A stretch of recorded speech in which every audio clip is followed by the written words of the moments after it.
예, 이 내용을 취재한 이한길 기자가 지금 옆에 나와 있습니다.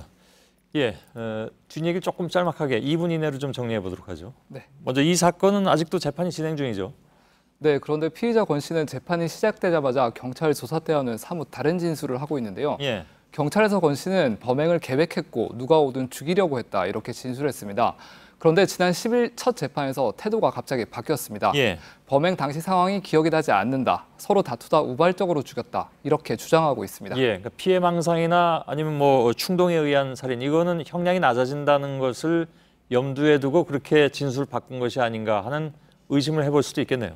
네, 그렇습니다. 그동안의 판례를 살펴보면 심신미약이 인정되기 위해서는 두 가지 조건이 필요합니다. 예. 우선 범행 당시 피해 망상 증상이 나타났다는 증거가 명확해야 하고요.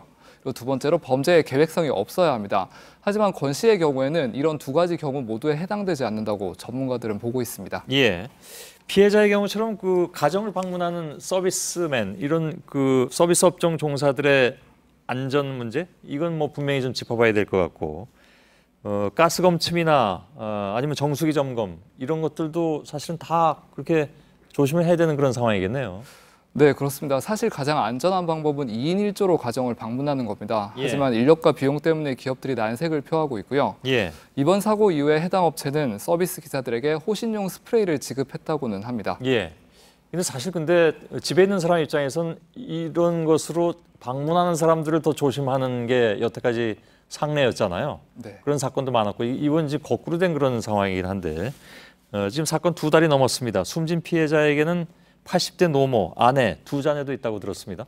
네, 그렇습니다. 유족들은 아직도 살릴 수도 있었다 이렇게 생각하며 슬퍼하고 있는데요. 예. 일단 피해자가 우선 사건 당시 큰 부상을 입은 뒤에 제대로 된 치료를 받기 위해 수술실에 들어가는데 총 3시간이 걸렸습니다. 예. 보통 중증 외상 환자의 골든타임이 1시간이니까 이 시간을 훌쩍 넘겨버린 겁니다. 그러네요.